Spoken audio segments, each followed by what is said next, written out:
Buenos días a todos y todas a quienes nos acompañen. Bienvenidos, bienvenidas a esta nueva conferencia que forma parte del ciclo de conferencias 2025, uso de las tecnologías en el proceso de investigación en psicología. Hoy tenemos nuestra sexta conferencia titulada Uso de realidad virtual en psicología y va a ser dictada por el doctor Luis Valero Aguayo. Bienvenido, doctor. Él viene de la Universidad de Málaga, en España. Voy a hacer una pequeña presentación del ponente, de su experiencia y trayectoria profesional. Él es catedrático de Psicología en la Universidad de Málaga, es especialista en psicología clínica, ha sido durante muchos años director del Servicio de Atención Psicológica de la UMA, actualmente es coordinador del Máster de Psicología General Sanitaria de la UMA, es investigador principal en varios proyectos y contratos de investigación en temas sobre valoración de programas, tratamientos psicológicos, evaluación clínica, aplicaciones de nuevas tecnologías en los tratamientos psicológicos y una amplia variedad de temas clínicos, desde siempre con una orientación conductista y del análisis funcional de la conducta. Las dos últimas décadas se ha dedicado a la investigación y aplicación de las terapias de tercera generación o también conocidas como terapias contextuales.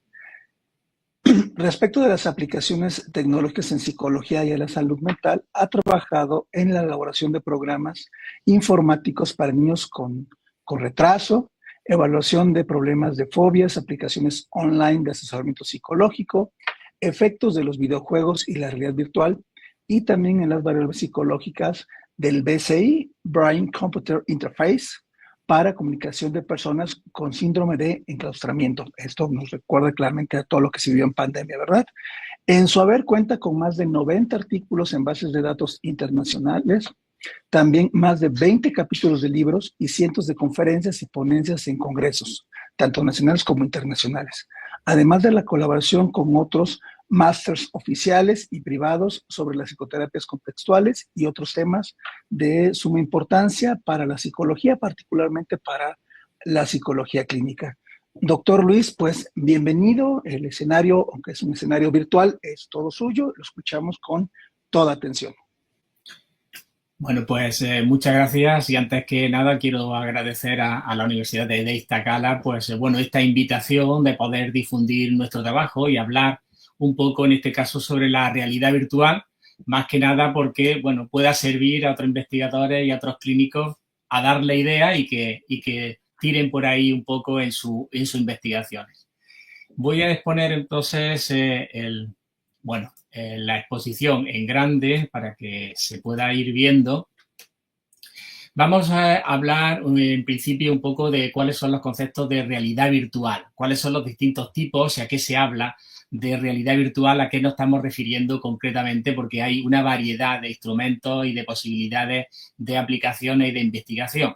Veremos a continuación muchas de esas aplicaciones clínicas en distintos aspectos que se han ido haciendo. Algunas de ellas hemos hecho nosotros nuestras investigaciones y publicaciones al respecto, pero hablaremos luego ya también al final, que conviene dejarlo bien claro, cuáles son las dificultades o las necesidades tanto de hardware como de software que se necesita y algunas de las dificultades que surgen cuando se pone en marcha pues un proyecto o una aplicación de realidad virtual. Y hablaremos un poco al final de algunas otras posibilidades técnicas, sobre todo las que nosotros hemos ido aplicando últimamente, que más que realidad virtual es un poco aplicación multimedia, puesto que la efectividad terapéutica es la misma y realmente, bueno, hemos aplicado esto en muchísimos casos de fobia y realmente con gran éxito, con lo cual expondremos un poco esa forma de actuar y de utilizar una forma de realidad virtual, pero menos o más suave en todo caso. Bien, en principio, bueno, estamos un poco todos de acuerdo en qué es lo de la realidad, es decir, en principio lo que vemos desde que nos despertamos, cuando entramos en los sueños a lo mejor ya es mucho más virtual, pero filosóficamente a veces pues eso, como planteaba la película de Matrix o ya desde la fábula de Platón sobre la cueva, es decir cuál es realmente la realidad, lo que estamos manejando, qué es. Si vamos biológicamente, al final lo que tenemos son nada más que impulsos de fotones sobre la vista o sobre el tacto, de manera que al final lo que tenemos realmente son movimientos de átomos, no tenemos muchas más cosas. Pero manejamos nuestro entorno como si fuera una realidad tal cual y que es común a todo el mundo. En el momento en que ya eso no es común, sino que entramos, por ejemplo, en principio el lenguaje es una primera forma de realidad virtual que inventamos los humanos. El sueño ocurre también, es una realidad virtual en el que entramos donde se mezcla todo, pero sin embargo no hay ningún componente externo de lo que esté ocurriendo. Es decir, que realmente esa realidad virtual, aunque no sea con máquinas, pues la hay de muchas formas. Y si entramos ya más modernamente en las llamadas redes sociales de distinto tipo, donde la gente se comunica con otras personas que pueden estar a miles y miles de kilómetros, o incluso últimamente se comunica con una inteligencia artificial y desarrolla toda, bueno, pues una interacción, unas conversaciones, de manera que realmente para la persona que lo está haciendo es parte de su realidad. Es decir, que el concepto realmente de realidad virtual pues también es muy amplio y a veces también un poco difuso. Pero generalmente, o por lo menos cuando vamos un poco más empíricamente a investigar o a aplicar lo que llamamos realidad virtual, nos estamos refiriendo sobre todo a la creación electrónica de esa realidad. Básicamente, incluso la RAE en español la define como la representación de escenas o imágenes de objetos producidas por un programa informático y que da la sensación de una existencia real. Ese es un poco cuando hablamos más concretamente de realidad virtual, aunque es un tema que, como ya he dicho, se puede abordar incluso filosóficamente en qué realidad virtual o no estamos viviendo. Como decía, hay distintos tipos o grados de realidad virtual. Desde la realidad virtual más inmersiva, donde el individuo se aísla completamente de la realidad física que todos conocemos y prácticamente entonces vive dentro de esa otra interna, de esa otra inmersión virtual, hasta lo último que he dicho que estamos aplicando en muchos tratamientos psicológicos, que sería la multimedia, donde se emplea también esa tecnología, esos paisajes virtuales, etcétera, pero realmente el individuo no está tan dentro de esa situación.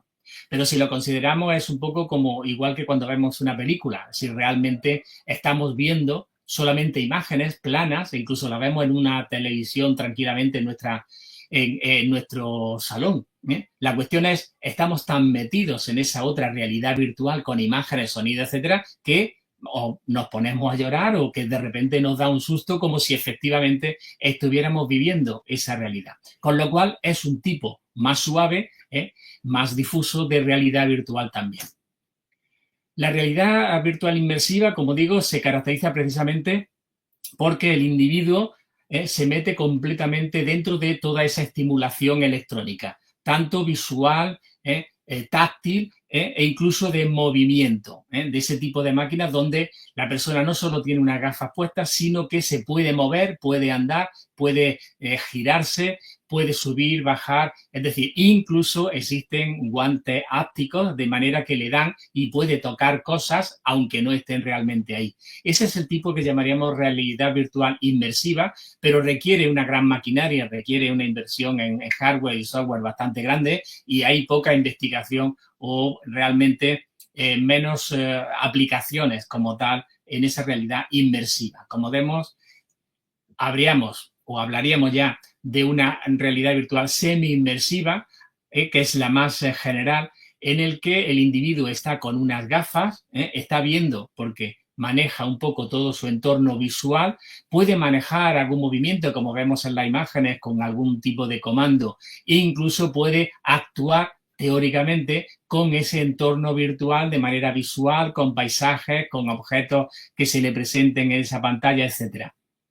En estos casos decimos semi-inmersiva porque el individuo básicamente esa realidad virtual es solo de tipo visual, con lo cual está viendo una serie de imágenes y nos comportamos respecto a ellas como si fueran reales, pero no tiene la inmersión total del tacto, del movimiento, de los giros, etcétera, sino es menos inmersiva y es la que más se suele utilizar, dado que últimamente las gafas y toda la tecnología de realidad virtual está bajando bastante de precio, pues más se está utilizando ya no solo en la investigación, sino en las aplicaciones clínicas, como veremos después.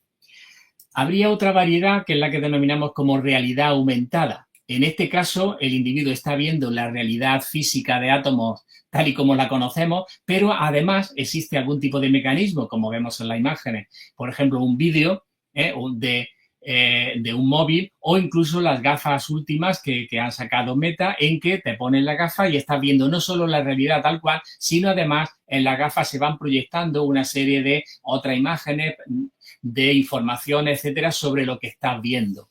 De esa forma, estaríamos una realidad aumentada. Lo que se hace es manejarse en un entorno determinado, pero presentando estimulación electrónica nueva, que aumenta esa realidad.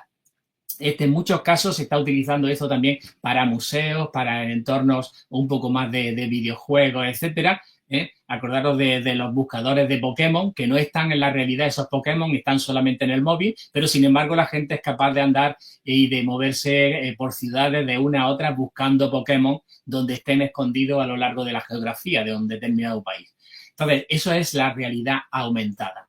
Por otro lado, tendremos la realidad virtual ya abierta, en el sentido de que el individuo lo que está viendo básicamente es nada más que imágenes, y en esa realidad es como si estuviéramos viéndolo como 360 grados. Puede ser a partir de pantallas múltiples o también puede ser con unas gafas virtuales. De hecho, existen, y nosotros hemos utilizado en muchos de los estudios de las aplicaciones, pues imágenes de 360, que se denomina, se graban con cámaras virtuales continuas, de manera que se graban los 360 grados alrededor de un paisaje y el individuo parece que está ahí metido. Puede moverse un poco hacia los lados, a la izquierda, a la derecha, ver el techo, ver el suelo, etcétera, de manera, pero el individuo nunca pierde la realidad de dónde está. Por eso le llamamos un poco realidad abierta.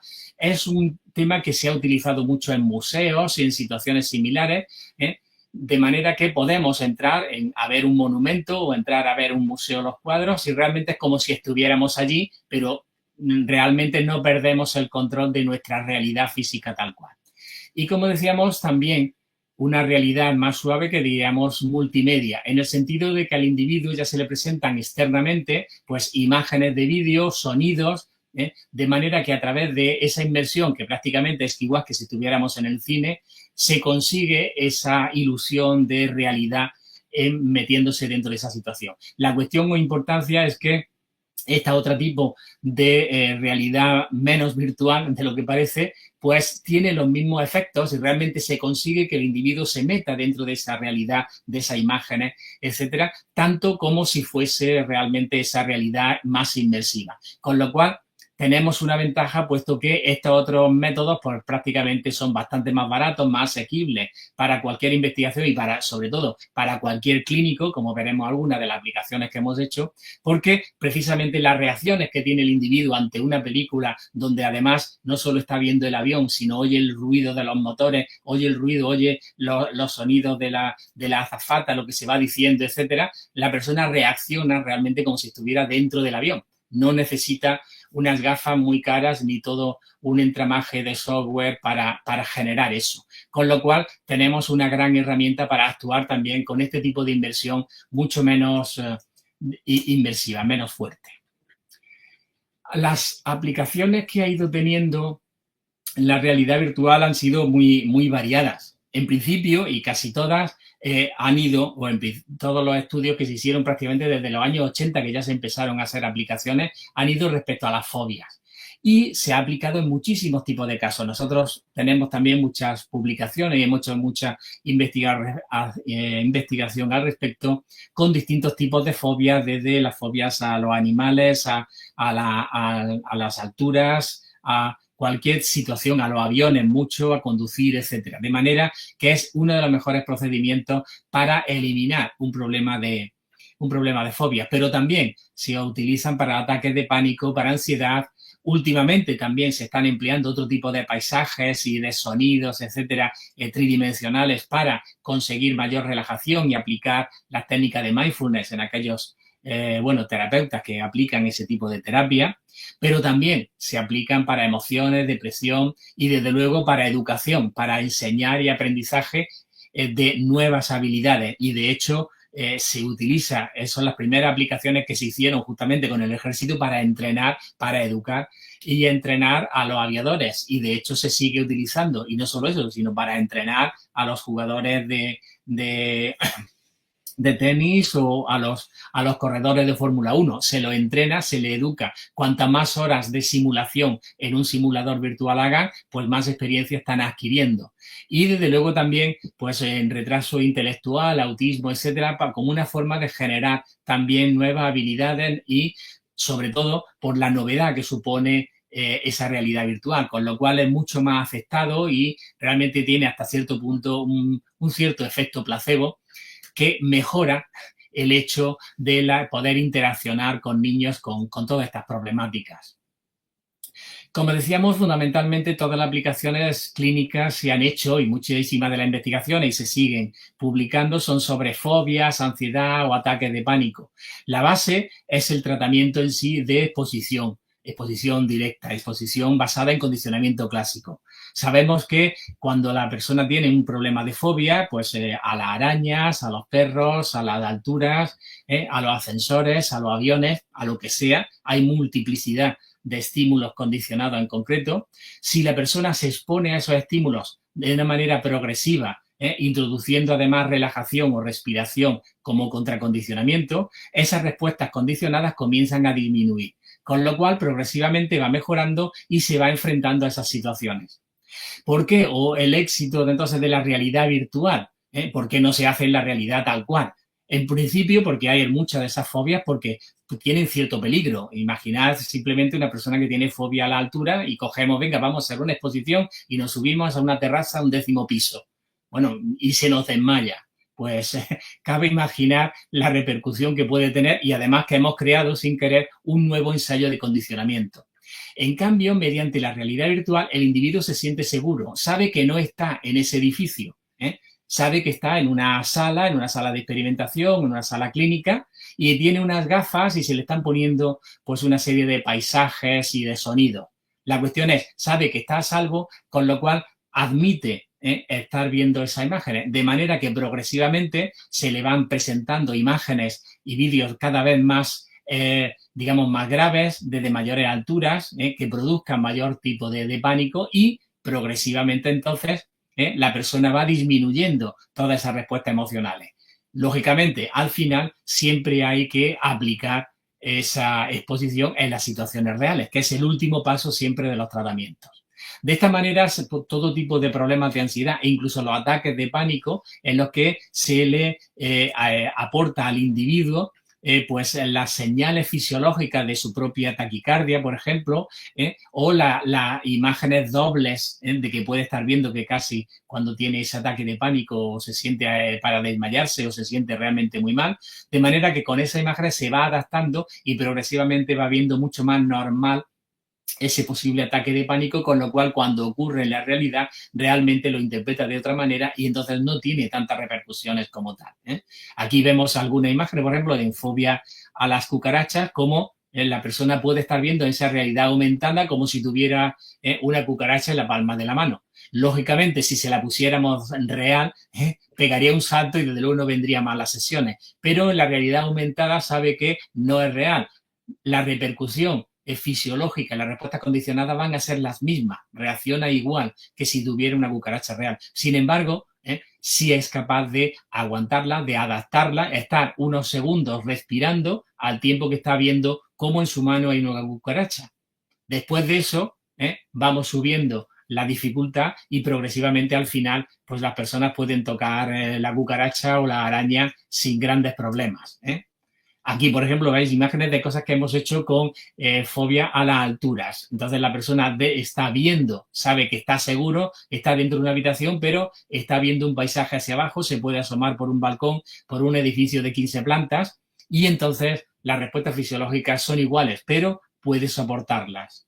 Aquí, por ejemplo, también, que pueden ser muy útiles para la fobia a conducir. Entonces, en vez de conducir en un coche real, lo hacemos en una gran pantalla, en una simulación, de manera que hay ya programas de conducción, de manera que el individuo puede empezar a perder ese miedo a conducir. progresivamente le vamos poniendo mayor dificultades con paisajes con lluvia, con paisajes oscuros, etcétera, incluso con peatones que se crucen, y después de todo ese entrenamiento puede pasar a conducir un coche real y generalmente le cuesta muchísimo menos. Es decir, la aceptación que tiene a utilizar el tratamiento en realidad virtual es bastante más que si lo hiciéramos en situaciones reales tal cual, ¿eh?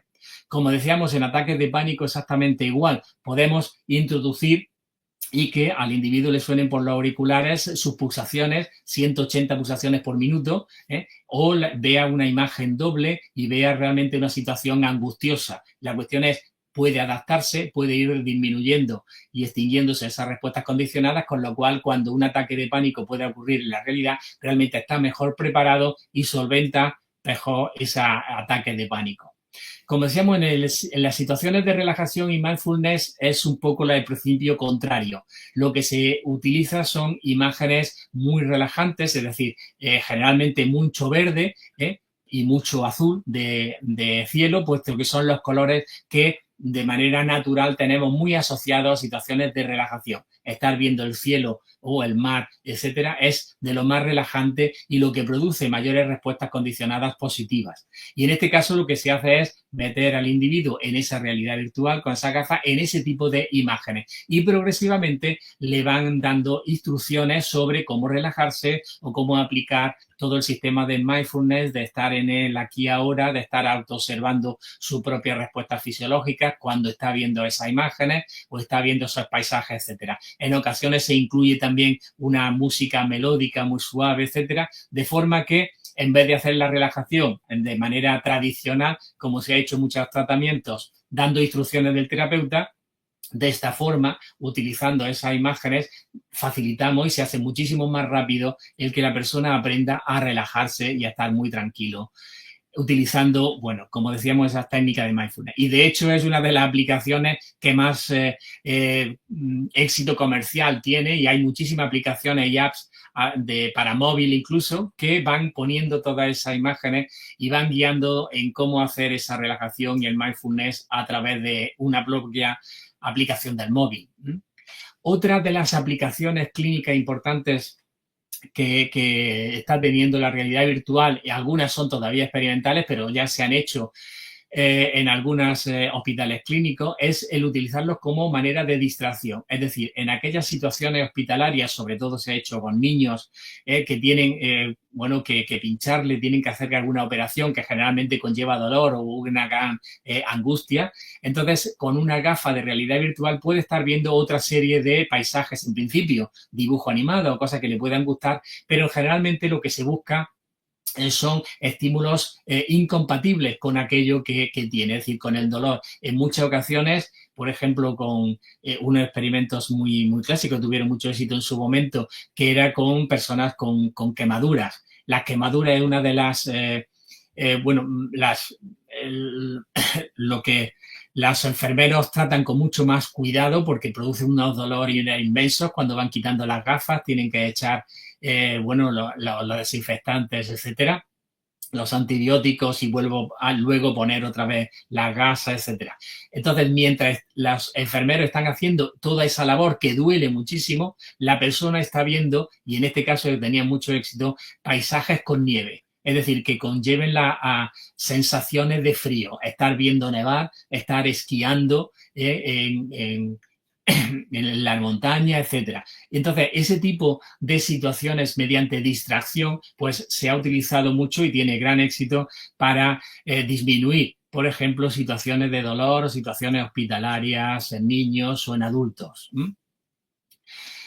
Como decíamos, también se hacen aplicaciones clínicas en otro tipo de problemas que no se basan tanto en la exposición, sino más bien en la cuestión cognitiva o la cuestión verbal sobre, por ejemplo, emociones, el pasar el duelo o problemas emocionales depresivos, etcétera.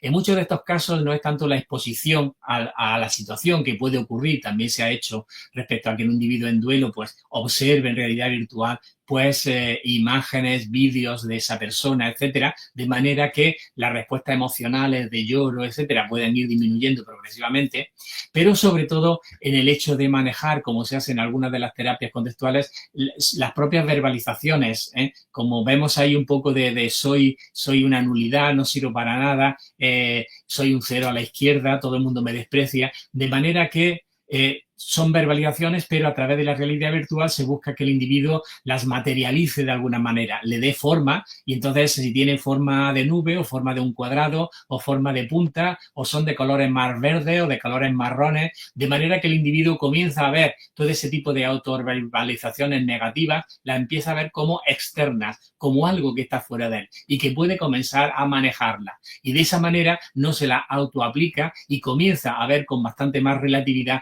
todo ese tipo de palabras negativas, autodespreciativas, etcétera, del autoconcepto que muchas personas tienen cuando pasan por esas situaciones emocionales y de depresión, por ejemplo.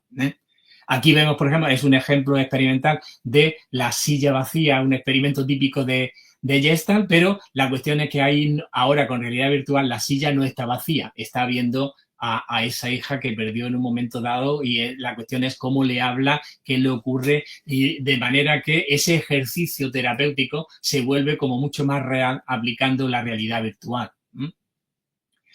Bien, incluso para la depresión hay también aplicaciones en los móviles para ir cambiando esas verbalizaciones, cómo se considera ahora mismo, promoviendo sobre todo también la activación conductual, que funciona muy bien en depresión, de manera que en esas aplicaciones de las apps con móviles el individuo vaya pasando progresivamente de todas esas emociones y vaya mejorando sus situaciones emocionales. Como decíamos, también históricamente las aplicaciones de la realidad virtual inicialmente, ya desde los años 60 incluso, eran sobre el entrenamiento de militares. Se les entrenaba para cómo conducir un tanque, cómo acertar mejor con los disparos o la forma de seguir dentro de un radar, etcétera. De manera que no solo tuvieran la experiencia real de conducir, de llevar por ejemplo, un tanque o llevar un avión, sino que a partir del entrenamiento con realidad virtual podían avanzar muchísimo más, se podían hacer muchísimos ensayos con menos coste, desde luego, y desde luego más rápido que si la persona efectivamente estuviera, pues eso, manejando esos instrumentos y esos aparatos reales. Y de hecho, en los currículum de los militares y de los aviadores se incluyen no solo 3.400 horas de vuelo, sino también 18.300 horas de realidad virtual con un simulador. En esas habilidades, desde luego, también se incluyen las habilidades para educar, es decir, para formar conceptos, para manejar también la movilidad física en los dedos y manejar objetos y manejarlo en la realidad virtual y en muchas ocasiones para formular de manera visual, pues eso, formulaciones matemáticas o como vemos en el esquema, cuál es la formulación del ADN con sus fórmulas correspondientes y cómo se enrolla alrededor, de manera que no basta o no es suficiente con verlo en un libro, sino que al aplicarlo y verlo en esa realidad virtual realmente es mucho más vivencial y se aprende muchísimo más rápido.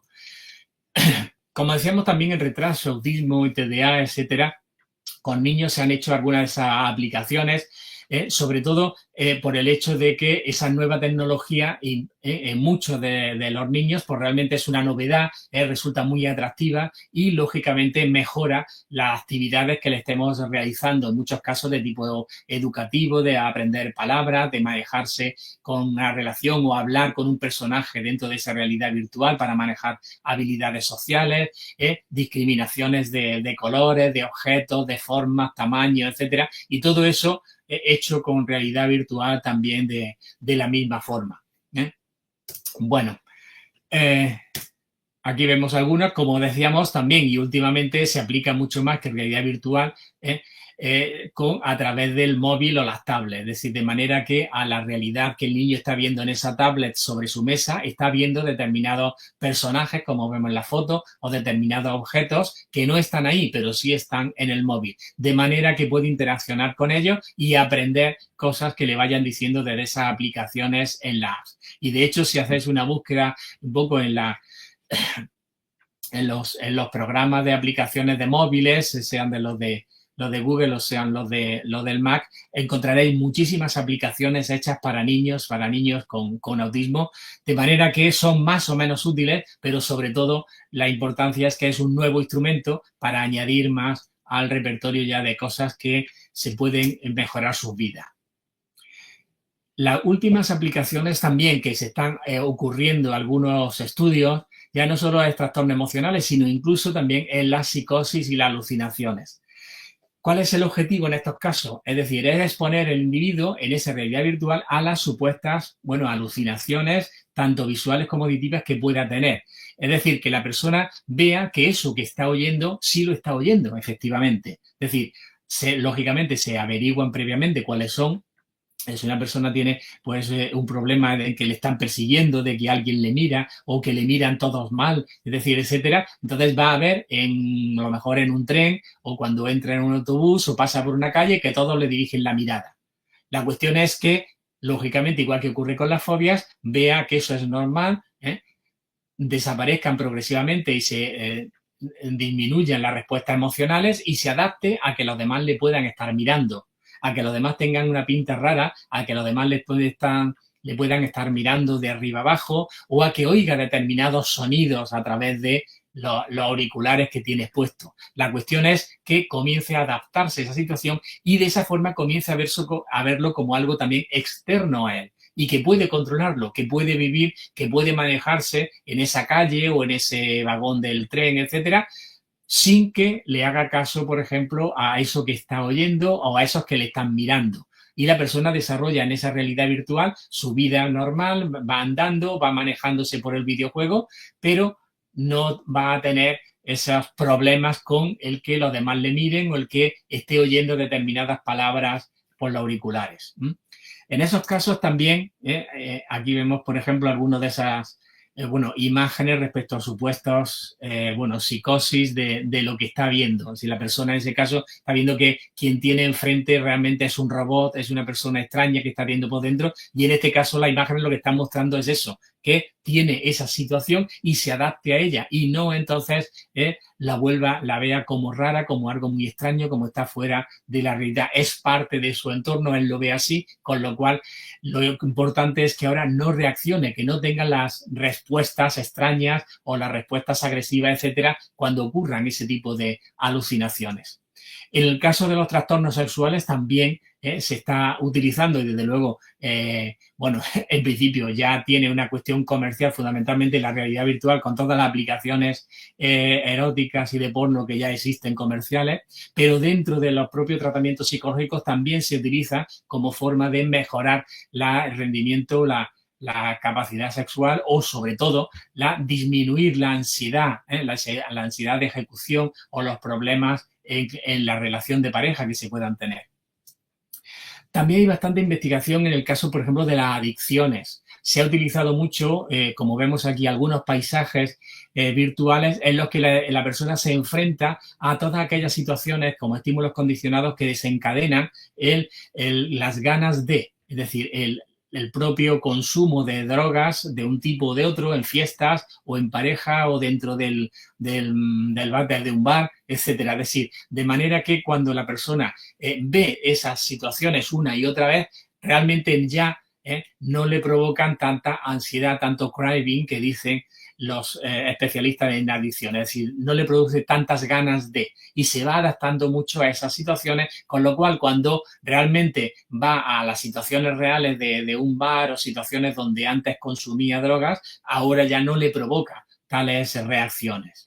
Y también a las reacciones y adicciones sin sustancia, sobre todo se ha hecho con las máquinas tragaperras, de manera que la persona se puede adaptar y está viendo esa máquina tragaperras de manera continua y puede jugar una vez y otra vez y otra vez y otra vez y viendo que progresivamente las respuestas emocionales de ansiedad que le producen porque no ocurre el premio o al revés cuando ocurre ese premio y realmente el gran reforzador emocional que ocurre en esos momentos, etcétera, al hacerlo en realidad virtual puede ir adaptándose y realmente entonces esa máquina no le llamará tanto la atención cuando vaya a un bar o cuando esté en otro tipo de situaciones con máquinas tragaperras, por ejemplo.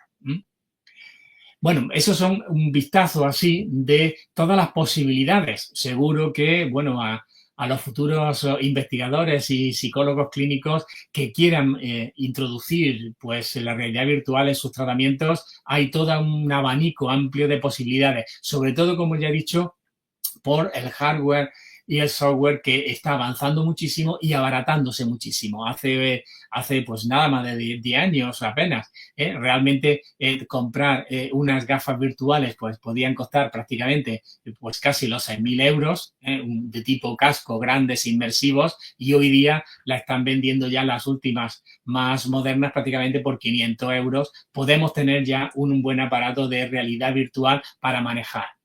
Los monitores, las gafas 3D, los sensores de posición, incluso los manipulandos inalámbricos que hemos visto en algunas de las imágenes, realmente son bastante más asequibles ya de lo que eran hace apenas unos años, con lo cual hay muchísimas herramientas disponibles para hacer este tipo de investigaciones y aplicaciones. Bueno, aquí aparece, no voy a entrar en ellos, pero porque os suene también un poco una serie de software o programas que ya existen para realidad virtual. Es decir, el Unreal Engine es precisamente un programa de software gratuito, que es la base de la mayoría de los videojuegos más actuales que pueda haber. Y de hecho, si estáis por esta orientación o interesados en aplicar la realidad virtual, tendréis que aprender a manejar ese programa, y dentro de eso se puede utilizar realmente cualquier tipo de espacio de personaje en 3D y en personaje vista en primera persona o visto desde lejos, etcétera.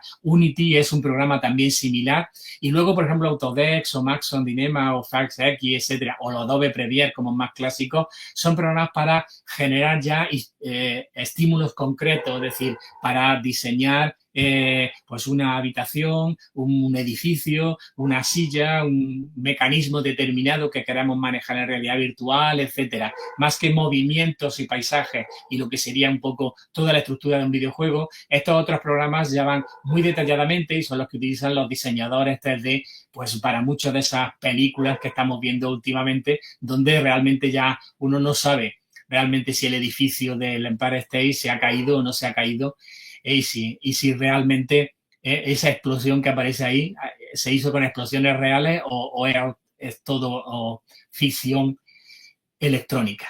Bueno, pues para que os suenen, si estáis interesados, alguno de esos programas. Como decía, y os recomiendo, al menos para meterse un poco en el tema y que ya tiene alguna posibilidades clínicas también, por ejemplo, los paisajes de 360. Incluso hay una de web que es 360cities.net, donde hay muchísimas imágenes ya hechas con 360 grados. Lo podemos ver en unas gafas de 3D, pero también lo podemos ver en un monitor directamente. Como hacemos nosotros, es una pantalla grande dentro de una sala tipo cine. ¿Cuál es la ventaja de esto? Que realmente ya tienes ahí formadas muchísimas imágenes, que el individuo realmente ya se ve inmerso, puede moverse hacia la izquierda, a la derecha, arriba, abajo, y estar viendo absolutamente todo lo que le rodea, con una serie de imágenes, la mayoría, lógicamente, en plan comercial, están hechas de grandes ciudades, de grandes monumentos, de museos, etcétera. Pero si tenemos a alguien con problemas, a lo mejor de agorafobia, como decíamos antes, de fobia a las alturas, pues ya disponemos de una serie de instrumentos y de paisajes virtuales a utilizar directamente. Bueno, ahí vemos un programa para generar ese 360. Como decía al principio, bueno, otras posibilidades informáticas vienen dadas porque no necesitamos, para tener eficacia clínica, el utilizar la realidad virtual como tal. Es una herramienta, bueno, que ya tiene bastantes años, pero que realmente, como digo, tiene cada vez más posibilidades porque los instrumentos y las gafas de 3D son cada vez más realistas. Pero para conseguir el efecto clínico no hace falta tanta inmersión. Se puede utilizar una realidad virtual más natural, en este caso, que es lo más parecido al cine. Es decir, en este caso la exposición multimedia para las fobias funciona muy bien. Nosotros tenemos el libro escrito del año pasado justamente, Protocolo Multimedia para Fobias Específicas, donde aparece una serie de procedimientos para la evaluación, la intervención y muchísimos casos clínicos desarrollados con la eficacia, con los procedimientos que se han ido siguiendo, incluso con las formas de evaluarlos, de forma que podemos tratar, y ahí aparecen casos clínicos tratándose de, bueno, como digamos, fobia a los animales, a las alturas, a la sangre, a los coches, a los aviones, etcétera. Es decir, prácticamente cualquier fobia que nos podamos encontrar es tratable de esta manera. ¿Cuál es la ventaja? Por un lado, que el individuo no pierde en absoluto su sentido de la realidad en el momento en que, lógicamente, está viendo a la izquierda o a la derecha pues unas paredes, una mesa, nos está viendo nosotros como experimentadores, con lo cual estamos en una realidad, pero al mismo tiempo se le está proyectando en imágenes y en sonido pues aquello que realmente odia o aquello que realmente le tiene miedo o le produce ansiedad.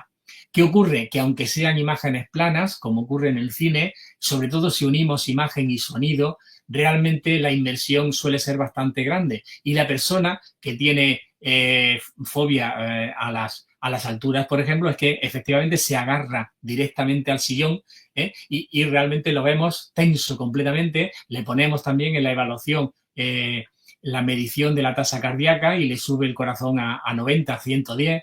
Es decir, que las reacciones que tenemos ante esas imágenes es exactamente la misma. Con lo cual, el protocolo que hacemos de esa exposición multimedia es progresiva para que el individuo realmente llegue a hacerlo luego en la situación real. Comenzamos con fotos, que generalmente, bueno, en algunos produce más grado de ansiedad que otros, pero simplemente probar a alguien que le tenga fobia, yo qué sé, a las serpientes y mostrarle una fobia de serpientes y veréis cómo rápidamente la quita de en medio, cierra los ojos. Es decir, que aunque sean simples fotos, ya provocan respuestas de ansiedad. Entonces, comenzamos con fotos, luego con vídeos, progresivamente, vídeos cada vez más difíciles, a lo mejor en de la fobia a las alturas, pues desde una altura de 2 o 3 pisos, luego desde 7 o 8 pisos, desde una terraza de un edificio muy alto, luego desde un puente elevadizo o un puente luego en una montaña que realmente se ve hacia abajo. La cuestión es que no solo aparecen las imágenes, sino además el sonido del aire, del viento, cuando está allí teóricamente subido en aquella montaña. Entonces, le da un gran realismo y la gente realmente reacciona como si estuviera allí. De esa forma, progresivamente, vamos dificultando los vídeos, haciéndole cada vez un poco más intenso y va, lógicamente, disminuyendo las respuestas condicionadas de ansiedad. De ahí pasamos a exposiciones ya simuladas, depende del tipo de fobia, por ejemplo, como hemos dicho, situaciones simuladas con la conducción, con programas de videojuegos o simuladas, por ejemplo, con fobia a los aviones, donde hay programas que te metes dentro del avión y oyes todo el avión y estás sentado y puedes estar viendo los demás pasajeros, etcétera. De manera que ese tipo de programas que ya existen de simulaciones, pues es un nivel más de exposición que podamos hacer. Y finalmente, la prueba de fuego siempre es la exposición real. Y llevamos a esa persona pues al aeropuerto. Aquí tenemos un museo de la aviación y nos dejan y subimos a la persona a un avión de verdad, aunque esté parado. Luego al final tiene que montarse en un avión o lo llevamos a un coche o lo llevamos a un terrario donde hay arañas, donde hay cucarachas, donde hay serpientes, según el tipo de fobia que tenga, etcétera. Es decir, o en situaciones a lo mejor de fobia social, creamos una situación en que tiene que exponer en clase o tiene que exponer un trabajo ante un grupo de personas, etcétera. Es decir, finalmente, como colofón de todo el sistema de exposición y saber que efectivamente esa realidad más o menos virtual ha funcionado, hay que hacer la exposición final, hasta los estímulos reales de toda la vida. Como decíamos, facilita mucho el uso, es muy fácil de utilizar. Los clínicos para hacer esto no necesitan una gran cantidad de material, ni muchísimos conocimientos de hardware, ni software, ni zonas similares.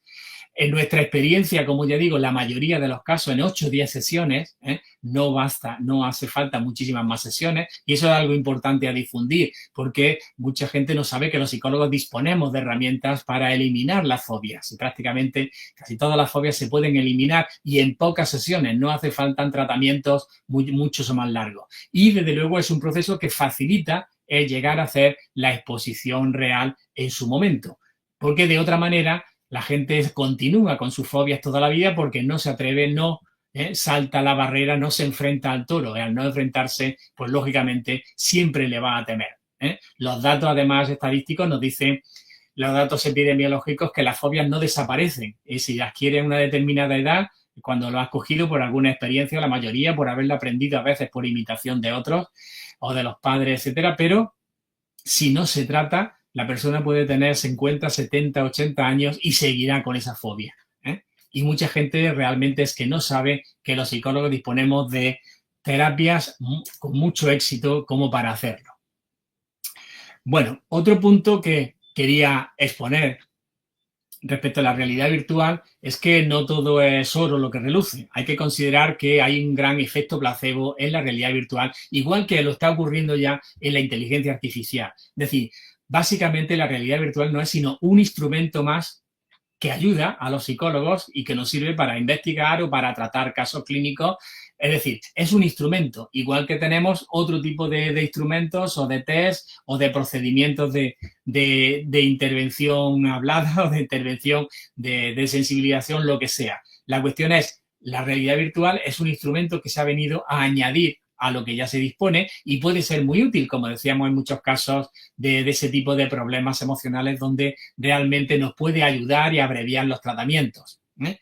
Pero eso no quita que realmente haya ciertos problemas técnicos y problemas en la aplicación de la realidad virtual. En principio, en la realidad virtual, sobre todo inmersiva, fundamentalmente es que el psicólogo o psicóloga que se dedique al campo necesita bastantes aprendizaje técnico, necesita conocer del hardware, del software, de incluso programar el mismo o decirle a alguien, y eso supone un coste elevado, a un programador que puede hacer esos programas, esos software, y necesita saber realmente de mucho de ese programa de software, etcétera, con lo cual al final va a ser un profesional a camino entre dos campos, el de la ingeniería y la psicología.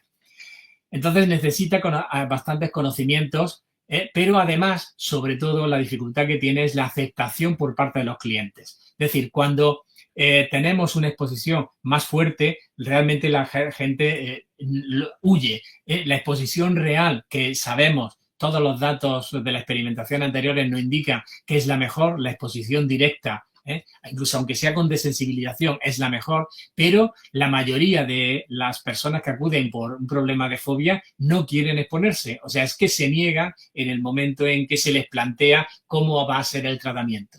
En cambio, la realidad virtual, y sobre todo si este tipo de realidad virtual aumentada o realidad virtual ya multimedia, es muy aceptable. Las personas no ven como mucho peligro el enfrentarse allí con un móvil en una pantalla, una tablet, o enfrentarse como si estuviera viendo en el cine, y bueno, no le ven tanto peligro, con lo cual acepta el tratamiento. Y de esa forma podemos ir nosotros avanzando hasta conseguir que finalmente se exponga a los estímulos reales, con lo cual, bueno, pues esas dificultades vienen dadas por la aceptabilidad que tiene. Como decíamos, para generalizar realmente al mundo real la eficacia de esos tratamientos, hace falta salir de la realidad virtual, hace falta quitarse las gafas para comprobar que efectivamente ha tenido eficacia esos tratamientos. Pero sobre todo, y algunas de las cuestiones de esas dificultades también estarían por los efectos secundarios. Un 10% de los clientes o de las personas que se les proponga y comiencen a hacer realidad virtual tienen problemas o efectos secundarios. Eso es algo importante cuando se disponga. Se tienen que evaluar bien y si hay determinados efectos ya previos o ocurren durante las primeras sesiones, conviene eliminar o pasar a otra forma de tratamiento que no utilice la realidad virtual. Es decir, porque vamos a tener aproximadamente un 10% de clientes cuando uno de los estudios que hicimos hace ya tiempo sobre el uso de esa realidad virtual en videojuegos, pues había algunos de los estudiantes que realmente eso se mareaba, en cuanto luego salía de esa realidad virtual se le quitaba el casco grande, casi como un casco de moto, pero realmente luego se tenía que sentar, perdía la orientación, no guardaba el equilibrio. Algunos tenían problemas oculares y al final no veían bien las imágenes. Hay incluso algunos luego nos contaban con dolor de cabeza. Es decir, de cuando intentemos aplicar la realidad virtual, sea bien para una investigación o sea para una aplicación clínica, hay que considerar este posible efecto y evaluar que no estén ocurriendo o que no ocurran previamente. Y si ocurren,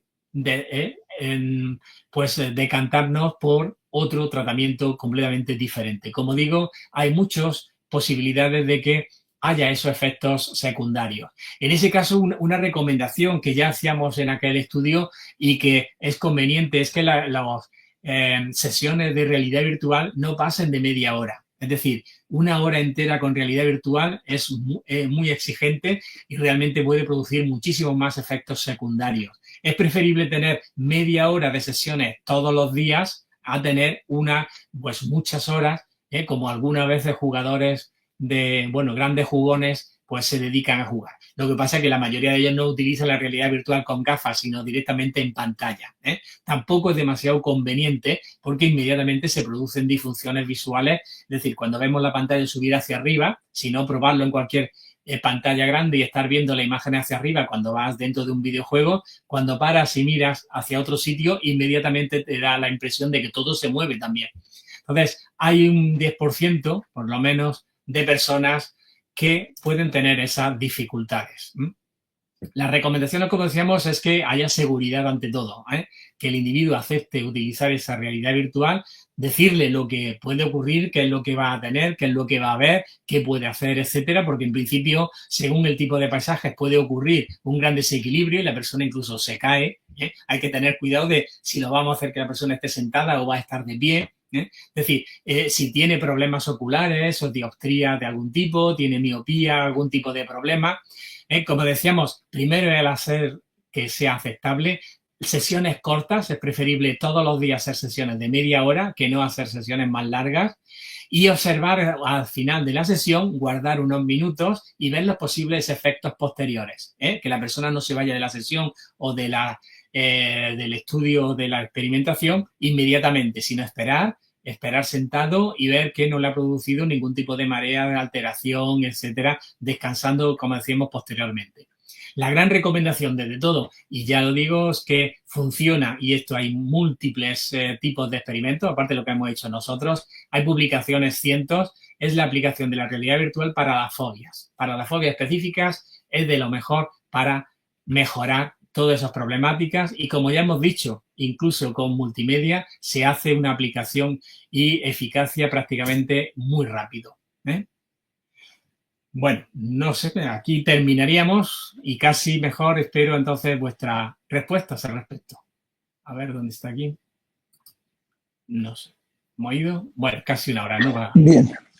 Bien. Pues gracias por la exposición. Ahí está muy atenta a nuestra audiencia. Tenemos varias preguntas. Tendremos algunas con el tiempo que tenemos. Aquí nos aparece la primera, la tienes en pantalla. ¿Usted cree que la inmersión forzosamente se genera con el uso de la mayoría de los sentidos o puede haber inmersión en un recorrido 360 sin visores? Recorrido 360 sin visores es un poco difícil. Y por eso he dicho al principio un poco esa definición para que tengamos bien claro qué tipo de realidad virtual estamos utilizando. Hemos dicho la inmersiva o semi-inmersiva. Entonces, semi-inmersiva, el individuo está sentado, está de pie, pero no hay más tipo de feedback y solamente es de tipo visual o como mucho también auditiva. Pero no tiene el movimiento, como sería la inmersiva, no tiene el movimiento o no tiene el tacto. Entonces, la inmersiva completa son las gafas, audición, tacto y movimiento. De manera que si la persona está hacia adelante, pues efectivamente se está moviendo su cuerpo hacia adelante. El problema muchas veces, como he dicho, de ese efecto secundario, cuando tenemos el individuo está sentado, pero sin embargo en la imagen está viendo que avanza. Y entonces el cuerpo también avanza. Pero es que de inmediato es característico. En cuanto estás viendo y de repente hay un escalón y una caída, el individuo inmediatamente pega la reacción, exactamente como si estuviera igual. Entonces, actualmente en aplicaciones clínicas directas se están utilizando los visores solamente, sin más. Más que nada porque ya los sensibles ápticos y táctiles y de movimiento son bastante más caros y está solamente pues en algunas investigaciones que se realizan sobre eso, ¿no? Lo más fácil, como he dicho, son los visores, que automáticamente nada más ponerse las gafas y tenemos todo un sistema hecho. El problema, como decía antes, que ha abaratado muchísimo ya la tecnología, pero no disponemos de herramientas. Ahora te llega un individuo con fobia, yo qué sé, puede tener fobia a las inyecciones, que también hemos hecho casos de ese tipo. Entonces, claro, ahora le ponen las gafas 3D y ahora, ¿dónde busco un software, un mundo virtual de enfermería con inyecciones, donde se vea sangre, etcétera. Entonces, es una dificultad el software, encontrar software específico para cada una de las fobias.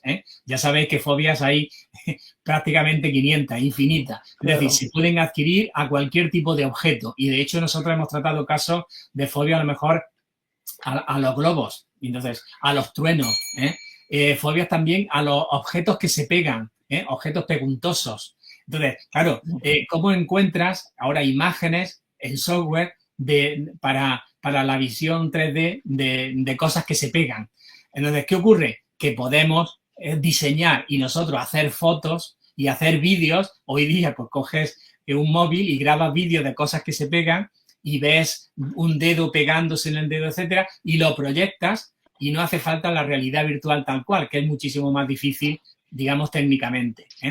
Hay muchos programas y de hecho nosotros estamos en un proyecto con otros, con una casa comercial de ingeniería electrónica que está haciendo un programa para la fobia a los aviones, con 10 espacios de aviones, 10 tipos, 10 situaciones y luego dentro de cada una 10 imágenes, 10 formas de abordar esa situación desde lo más fácil, desde que entra el avión hasta que te sientas a lo mejor, o desde que ves aterrizar hasta que finalmente se posa. Entonces, de manera que el individuo vaya pasando automáticamente y se autoaplique ese tratamiento para la fobia a los aviones. Pero claro, tienes que tener una serie de ingenieros e informáticos que te hagan ese programa. Es la dificultad. Claro, interesante. Aquí aparece esta otra pregunta de Sandra, ¿no? Es en alguna publicación. Mayor efecto de la realidad. Es más útil en niños adultos que en mayores.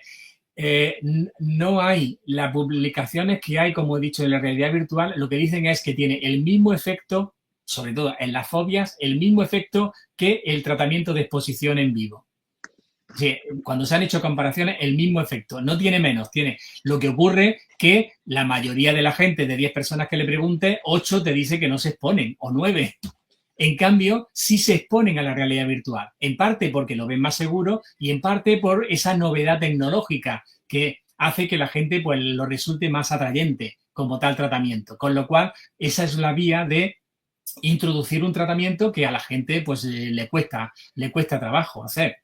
Entonces, la realidad virtual como tal, he dicho, es un instrumento que ha venido a añadirse a todos los que disponemos en psicología, pero no, hasta ahora no ha mostrado mejor efecto que otro similar. Es decir, cuando haya uno que tenga efectividad clínica de forma similar. Lo que sí resulta en muchas ocasiones es que es más fácil aplicarlo, más aceptable por la persona y a veces más rápido también, en menos sesiones, etcétera. Okay. Esta segunda parte también de la pregunta me parece interesante, ¿no? Dice que si será más útil en niños que en adultos mayores. Me hace pensar sobre lo que señalabas también del efecto placebo, ¿no? Sí. Entonces, un tanto hasta qué punto también el que el niño, por sus características, ¿no?, le dé mayor credibilidad a esta situación virtual en comparación con otro perfil de usuario, si facilita tal vez en ese sentido, ¿no?, que supere algunas fobias, algunas cosas. No, okay. Creo que no en general, porque lo que ocurre son más bien los adultos los que nos gusta la tecnología, o sea, o le vemos ese efecto novedad, más que efecto placebo le llamaría efecto novedad, ¿no? Entonces, todo lo nuevo y ahora la inteligencia artificial, todo es nuevo y la inteligencia artificial no va a resolver hasta los tratamientos psicológicos, cosa que no es cierta, pero ya lo estamos introduciendo nosotros también. Entonces, ese efecto novedad pues hace que sea muy aceptable. La cuestión en problemas con niños y sobre todo con niños con problemas de retraso intelectual o niños con autismo es que en principio hay un gran problema del control de la propia conducta, de manera que cuando intentas ponerle la gafa, etcétera, el niño a los 10 minutos se las quita rápido y no quiere, etcétera, con lo cual dificulta mucha ocasión. El niño lo que tiene más éxito o más se está utilizando son las tablets. Las tablets con realidad aumentada, de manera que el niño tiene la tablet, está en un sistema educativo. Imaginad que estáis con un niño con autismo y que le estáis enseñando las formas geométricas y los colores. Pues entonces el clínico necesitaría pues un montón de fotos de camiones, de coches, de árboles, de casas, de color rojo, de color verde, etcétera. Eso programado en una tablet le puede ir presentando los estímulos en 4 segundos, rápidamente, puede estar hecho. Y de eso hay programas ya de tipo educativo de esa manera, lo metes en la tablet y el niño va y le resulta más divertido ir pinchando. Él selecciona las cosas de color rojo, selecciona las cosas que tienen punta, selecciona las cosas que son redondas y hace un ensayo y otro ensayo y otro ensayo y otro ensayo que a lo mejor en cuestión de media hora ha hecho 100 ensayos. Cuando eso lo intentamos hacer con fotos o de la manera manual más habitual, pues realmente apenas vamos a poder hacer 10 o 15 ensayos. Entonces facilita mucho en ese caso. Pero las gafas como tal de realidad virtual, los niños tienden a quitárselas, a menos que sean un poco más mayores o no tengan ese tipo de problemas más de disciplina o de conducta estereotipada, cosas de ese tipo. Lo que sí te ha tenido también mucho éxito, por lo menos lo que han publicado, es como decíamos en ese caso de operaciones o situaciones hospitalarias con niños. Como una distracción inmediata le lleva la atención hacia eso que están viendo en la realidad virtual y de manera que realmente no están pensando en el pinchazo o en la curación que le están haciendo en la mano o cualquier otra cosa. Y entonces funciona muy bien. Incluso cuando los niños están recibiendo, por ejemplo, en los problemas de cáncer y están recibiendo la medicación, que tiene que estar sentado durante muchas horas, no es lo mismo estar sentado durante 1 hora o 2 horas recibiendo esa medicación tan patógena, viendo al mismo tiempo pues una serie de imágenes y de videojuegos, a lo mejor al tiempo. Entonces, ahí es diferente la situación con mayores o adultos. Los mayores tienden a aceptarlo más por esa situación de efecto novedad. Claro, y que eso último que planteas sobre los niños, podríamos justo pensar cómo opera, ¿no? Como un estímulo que distrae de alguna forma la atención del niño y se concentra en una segunda actividad, ¿no? O sea, antes secundaria, y no se centra en la revisión médica, por ejemplo, ¿no? Y ayuda como a dar esa distracción. Tenemos esta otra pregunta, ¿no? Ahí de la que es en pantalla. Sí, servicio de salud mental. Bueno, podría ocurrir, pero hay que considerar que realmente no se está utilizando la realidad virtual de una manera cotidiana en los servicios de salud mental. Lo que sí se está utilizando y que sí puede ser una forma de desigualdad es precisamente los accesos vía Internet. Es decir, desde pedir cita a ver la medicación, a enviar una prueba, a tener un diálogo con el médico, etcétera. Aquellos que tienen acceso a Internet y manejan la tecnología tienen bastante más acceso a esos servicios de salud mental. En cambio, aquellos que no pueden o que tienen que ir presencialmente a la consulta y cosas similares, sí se quedan atrás. Pero es que realmente las aplicaciones de este tipo de realidad virtual, por un lado, son más experimentales y se hacen en la universidad, en determinados tratamientos y ver para lo que funciona, etcétera, o luego en algunos centros privados que se han especializado más en eso, en aplicar la realidad virtual con fobia y cosas así, se especializan en esos temas, con lo cual es ahí donde más se aplica. En la salud mental, los servicios, por lo menos generales o lo que yo conozco en España, no hay que apliquen por sistema. E incluso lo que he dicho en los hospitales, que muchas veces aparece en las noticias, en el hospital infantil de tal sitio, han aplicado esto para los niños con cáncer. Suelen ser lo mismo, experiencias nuevas, experiencias un poco más experimentales, pero no es un servicio que lo den por sistema a todo. Entonces, no está como dentro de la hoja de servicio general. Son más servicios privados o servicios un poco más experimentales que se den en la universidad. De acuerdo, gracias. Tendremos una última pregunta para poder cerrar y no extendernos un poco más. Digo, hay muchas ahí, tienes oportunidad después de visitar el canal y pues contestar ahí a los usuarios. Será un placer para nosotros, ¿no? Leerte. Y esa sería nuestra última pregunta, doctor Luis. Bueno, competencias técnicas las he dicho ya, es decir, en función del tipo de gafa que se vayan a utilizar, el tipo de software, es especializarse, conocerlo a fondo. Es como, bueno, pues todos nos hemos al final acostumbrado y sabemos manejar muy bien el software del Word y el Excel y cosas similares. Pero yo hoy mismo, cuando me he metido en el StreamYard, pues ya hemos tenido ahí unas dificultades para ver cómo poner la exposición y demás. Es decir, en el momento que cambies algo de software, pues ya inmediatamente te tienes que adaptar. La curva de aprendizaje, pues bueno, cuanto más experiencia tengas es menor y más rápido se aprende. Pero en función de cuál se vaya a utilizar, pues lógicamente hace falta aprender un mínimo de técnica de esos programas, de las gafas y aprovecharlas al máximo. Como he dicho, si se utiliza de esa forma, como hemos dicho, multimedia, realmente ahí no hace falta mucha sabiduría técnica. Básicamente es un monitor grande, una pantalla con un proyector y unos buenos altavoces, y ahora a ingeniártela. Te llega un caso de fobia, pues no lo sé, fobia a las motos, pues te tienes que buscar imágenes de fotos, vídeos de fotos, etcétera. Conseguir eso en realidad virtual, pues eso, tienes que ser un técnico informático. Competencias éticas, las normales es de cualquier tipo de investigación y aplicación. La única referencia y el cuidado que lo he mencionado precisamente es el hecho de valorar bien las posibilidades de efectos secundarios que pueda tener. En el sentido, como ya he dicho, que se cifra, porque otros estudios pues suelen dar cifras similares a lo que nosotros hicimos en aquel momento, que sobre un 10%, es decir, que de 10 personas que vaya a tener un experimento, una la va a tener que eliminar o no va a poder ser. Entonces, evaluar previamente si hay una responsabilidad ética de que no haya esos efectos secundarios de mareos, dolores de cabeza, problemas de visión, etcétera. Si eso ocurre, hay que sacarlo de la experimentación y aplicar la técnica más en situaciones realistas o de otra forma, o eliminarlo del estudio experimental si es que era ese el caso, ¿no? Esa es un poco más la ética. Lo demás es toda la ética de cualquier investigación con humanos o aplicaciones clínicas, etcétera. De acuerdo. Pues muchas gracias por su conferencia, doctor Luis Valero. Fue sumamente interesante, muy enriquecedora, ¿no? Y abre el panorama para diversas aplicaciones. Dio cuenta de muchas aplicaciones clínicas, pero me parece que se abre hacia lo educativo, hacia el ámbito de la salud, de la psicología organizacional y otras tantas ramas de la psicología, ¿no? Entonces, muy, muy interesante. Gracias a toda nuestra audiencia. Ya tienen en la sección de comentarios, se acaba de anotar la liga para que puedan registrar su asistencia, ¿no? Recuerden que tienen que cumplir con estos requisitos, ¿no? Registrar sus datos. Y también los invitamos a nuestra siguiente conferencia, la 7ª conferencia, que estará a cargo del doctor Rafael Conde Melguizo. Él viene de la Universidad del Diseño, Innovación y Tecnología de Madrid.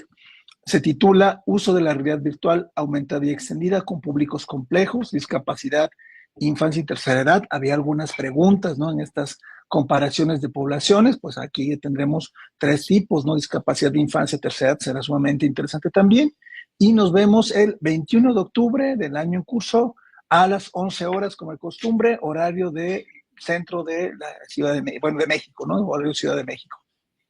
Pues un placer, doctor Luis Valero. Muy bien, muchas gracias. Y en esa misma conferencia van a encontrar muchísimo más información de las aplicaciones concretas en el mundo infantil o de retraso, etcétera. Entonces, enhorabuena por las jornadas y sobre todo, bueno, espero que sirvan para aumentar la investigación y las aplicaciones de todas estas tecnologías que ya no son tan nuevas, pero que se están difundiendo por todas partes y es una oportunidad más de ayudar a la gente con toda esta tecnología.